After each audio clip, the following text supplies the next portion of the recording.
warahmatullahi wabarakatuh. Alhamdulillahirabbil alamin allazi khalaqal mauta wal hayata liyabluwakum ayyukum ahsanu amala. Asyhadu an la ilaha illallah wahdahu la syarikalah. Allahumma sholli ala sayyidina Muhammad wa ala ali sayyidina Muhammad.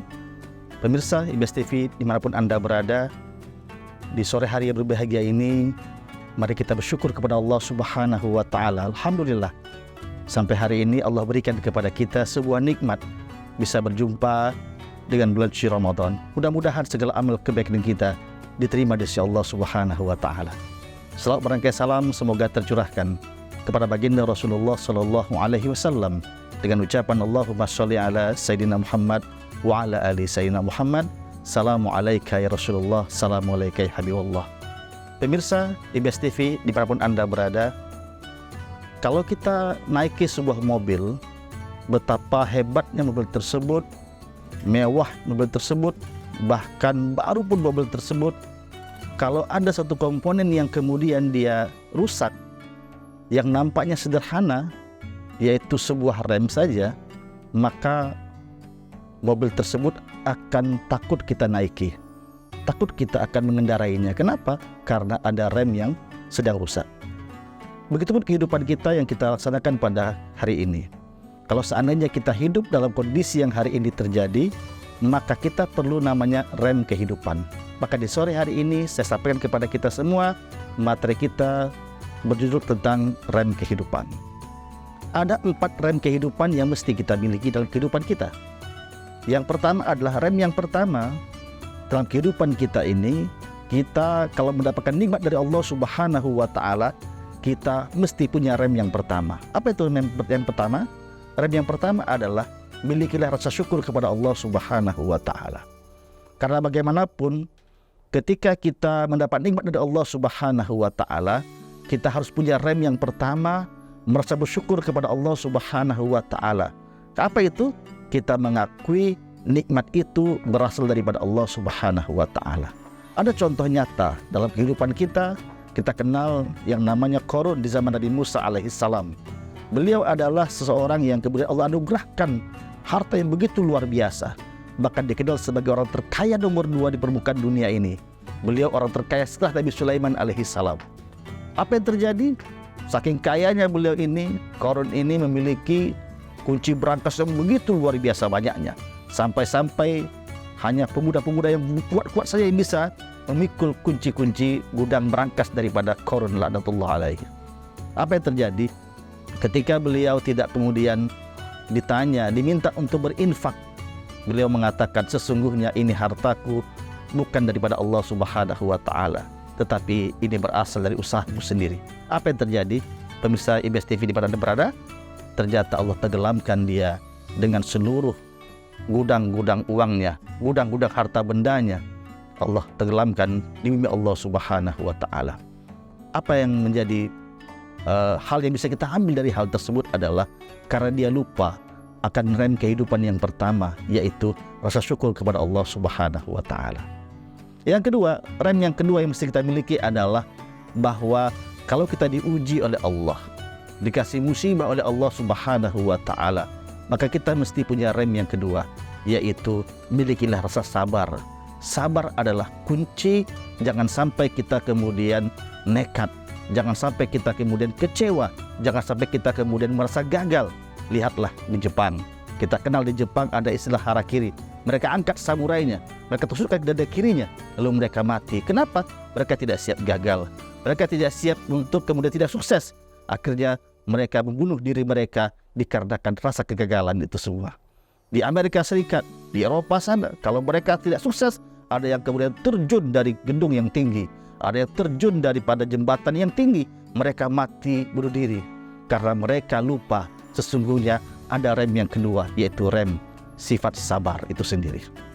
Pemirsa IBS TV di mana Anda berada, maka yang ketiga rem yang mesti kita miliki adalah dalam kehidupan kita, bahwa kita kalau kita hidupnya pas-pasan, dibilang kaya tidak juga, dibilang miskin juga tidak, dibilang ganteng kali pun tidak, dibilang jelek pun juga tidak, dibilang cantik pun tak juga, dibilang jelek pun juga tidak. Artinya biasa-biasa saja, tidak kaya, tidak juga miskin, tidak berkelebihan, biasa saja seperti masyarakat biasa.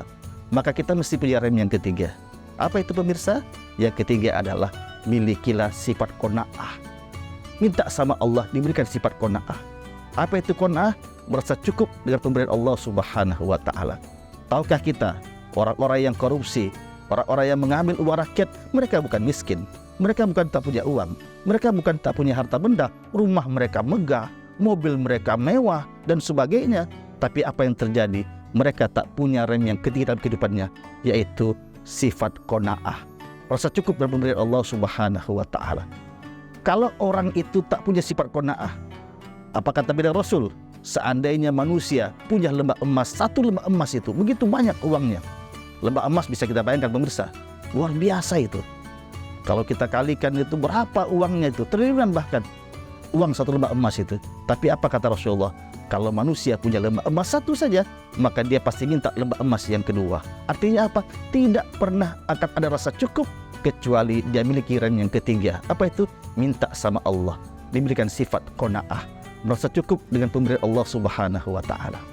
Pemirsa IBS TV, Anda berada terakhir, rem kehidupan yang keempat adalah ini adalah bulan penuh rahmat, bulan penuh ampunan, bulan penuh berkah, bulan di mana Allah lipat gandakan segala amal kebaikan kita.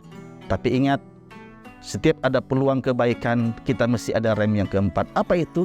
Fastabiqul khairat, berlomba-lomba dalam kebaikan. Jangan sampai sia-sia kehidupan kita ini. Mari kita dengarkan ketika Rasulullah SAW ketika itu beliau naik tangga. Di tangga yang pertama beliau katakan amin, di tangga yang kedua beliau kembali mengatakan amin, di tangga yang ketiga beliau kembali mengatakan amin. Para sahabat bertanya, ya Rasulullah, kenapa engkau mengatakan amin 3 kali ya Rasulullah? Apa kata beda Rasul? Wahai sahabatku, sesungguhnya aku mendengar malaikat Jibril berdoa kepada Allah Subhanahu wa taala. Apa doa yang pertama? Apa kata malaikat Jibril ketika itu? Celakalah wahai hamba Allah Subhanahu wa taala yang mereka mendapati Ramadan tapi Allah tidak memberikan ampun kepada dirinya. Pemirsa, bisa kita bayangkan, Ramadan sudah hadir bersama-sama kita, tapi jangan sampai nanti di ujung-ujung Ramadan Allah tak berikan keampunan kepada dosa-dosa kita yang lalu. Ini yang pertama kata Rasulullah. Saya aminkan doa malaikat Jibril itu. Jangan sampai Ramadan datang kepada kita, tapi Allah tak mengampunkan dosa-dosa kita. Yang kedua, tangga yang kedua, kemudian Rasulullah mengatakan amin lagi. Apa maksudnya? Adalah malaikat Jibril berdoa kepada Allah Subhanahu wa taala, ya Allah, ya Tuhanku, celakalah hamba Allah Subhanahu wa taala yang mereka masih punya kedua orang tuanya atau salah satunya masih hidup, tapi mereka tak bisa menuju surganya Allah Subhanahu wa taala. Artinya mereka tak berbakti kepada kedua orang tuanya. Banyak hari ini anak yang kemudian tidak berbakti kepada kedua orang tuanya, justru dia membuat berat timbangan, membuat berat hidup orang tuanya dikarenakan kelakuannya, akhlak dan sebagainya. Maka Rasulullah mengaminkan doa itu. Malaikat Jibril, kenapa? Jangan sampai adanya orang tua kita tak bisa menghantarkan kita ke surga Allah Subhanahu wa taala. Kita lihat contoh para tabi'in yang bernama Uwais Al-Qarni. Dia gendong ibunya menuju ke kota Mekah. Dia tawaf, sa'i dan seterusnya. Apa yang terjadi? Ternyata begitu pun hebatnya dia telah menggendong ibunya untuk naik haji ke kota Mekah, tapi itu pun tak bisa membalas kebaikan bakti seorang ibu untuk anak-anaknya. Maka Rasulullah mengaminkan doa malaikat yang kedua. Yang ketiga, amin yang ketiga adalah apa kata Rasulullah SAW ketika itu pada para sahabat?